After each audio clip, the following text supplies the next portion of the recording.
Ministério da Educação divulgou a lista das tecnologias educacionais com inscrições validadas para educação básica. A plataforma de alta inovação educacional Explorum é a primeira empresa de aprendizagem criativa híbrida a ser selecionada pelo MEC após a avaliação. Para contar um pouco sobre como esses novos conceitos serão parte de todas as escolas, recebemos no Na Ordem do Dia de hoje o cofundador da plataforma educacional Explorum, Eduardo Azevedo. Olá, Eduardo, tudo bom? Olá, tudo bem? Prazer tudo estar aqui. Bom. A Base Nacional Comum Curricular, ela tem falado muito de competências e habilidades, que é o protagonismo dos jovens, né? A Explorum, ela traduziu isso de que forma na sua linha de trabalho? Pois é, a gente está trabalhando desde sempre, a Explorum quis misturar coisas, porque nascemos dentro de um Fab Lab, ajudamos a trazer o primeiro Fab Lab para o Brasil, que era o Garagem Fab Lab. A partir daí a gente criou um hardware, na verdade, denominado Explorum, que a gente não sabia que ia dar um nome à marca, e que aí a gente, a partir desse hardware, começou a misturar metodologias, trabalhando com conceitos de Arduino, para ser mais um pouco técnico aí, muita gente pode não saber o que é Arduino, é uma plaquinha de automação que a gente descobriu que poderia ser usada dentro de um sistema educacional. E como você ensina pessoas a trabalhar dentro de uma placa que parece ser tão complexa? A gente começou a trabalhar, poxa, e se a gente ligar essa placa a projetos que façam algum sentido na vida da pessoa que está usando. Na época a gente não era só alunos, né? A gente nem pensava nisso. E a gente começou a falar, bom, vamos fazer um alarme para o quarto de uma criança. Vamos fazer um sistema de irrigação de planta para a sala, para a mãe.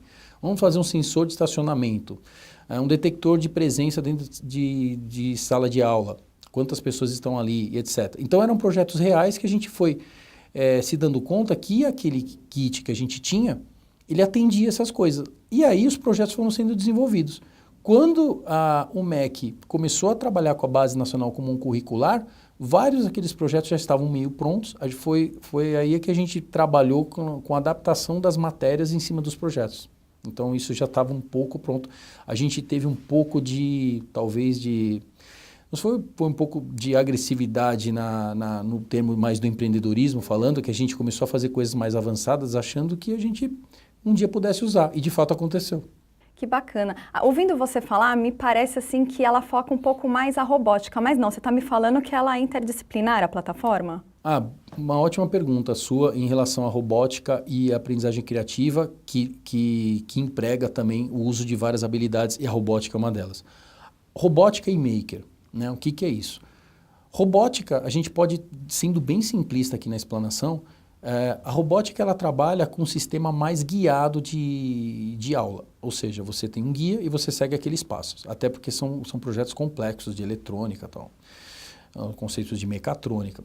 O maker, ele está mais apegado à questão da criatividade, ou seja, você explora mais e explora mais tanto a criatividade quanto os recursos abordados, ou seja, a gente faz projetos com materiais reciclados. Na robótica você usa menos isso, você usa mais...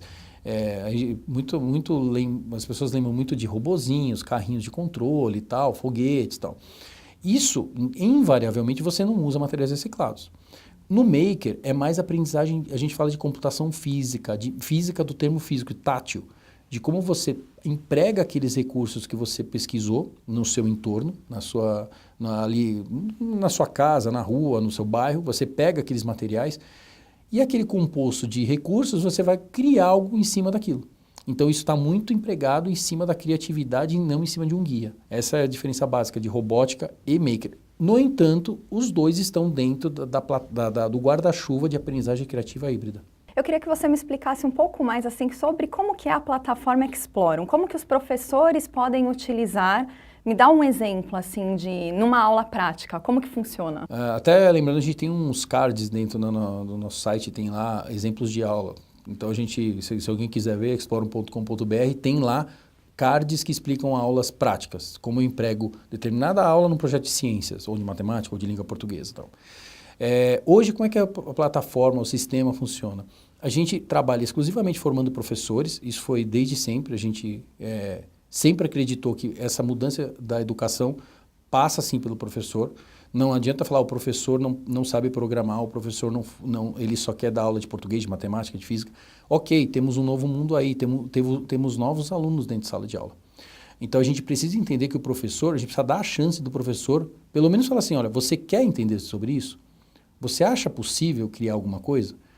A partir do momento, ele vai tomar a decisão. Cabe a nós levarmos a ele uma tecnologia diferente que ele possa consumir de forma rápida. Talvez essa seja a maior inteligência. Os projetos todos são práticos. Na primeira aula com os professores, eles constroem um projeto que chama Circuit Paper, que é um circuito que ele faz um crachá eletrônico com LED piscando. Em 50 minutos ele faz alguma programação básica.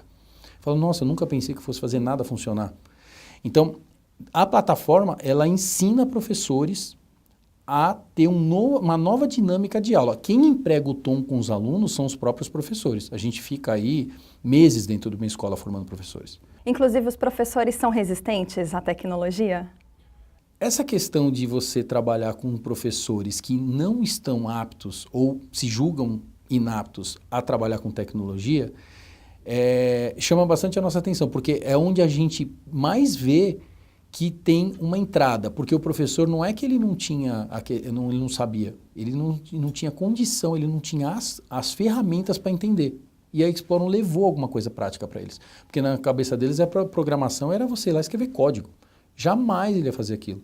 Quando você fala assim, olha, programação é com programação de mesa, você liga coisas, que é o princípio da internet das coisas, você liga duas coisas mesmo e elas funcionam, se conversam. E uma terceira acontece, quando a gente explica essa lógica, as coisas começam a fazer sentido na cabeça dele. Então, talvez faltasse acreditar que o professor, sim, pode ser um vetor também da programação de mesa. Entendi. E pelo que eu percebi, o foco da plataforma hoje são as escolas particulares, mas vocês têm projetos para expandir também para as escolas públicas? Hoje a gente começou com as escolas privadas, começou em São Paulo, hoje a gente já está em 5 estados. Estamos em 26 escolas, temos também um projeto social muito interessante na Zona Sul de São Paulo, no Capão Redondo, com 160 jovens. Aliás, quando a gente criou, a gente queria que tivesse um viés muito forte social, e é isso que a gente teve a oportunidade de fazer.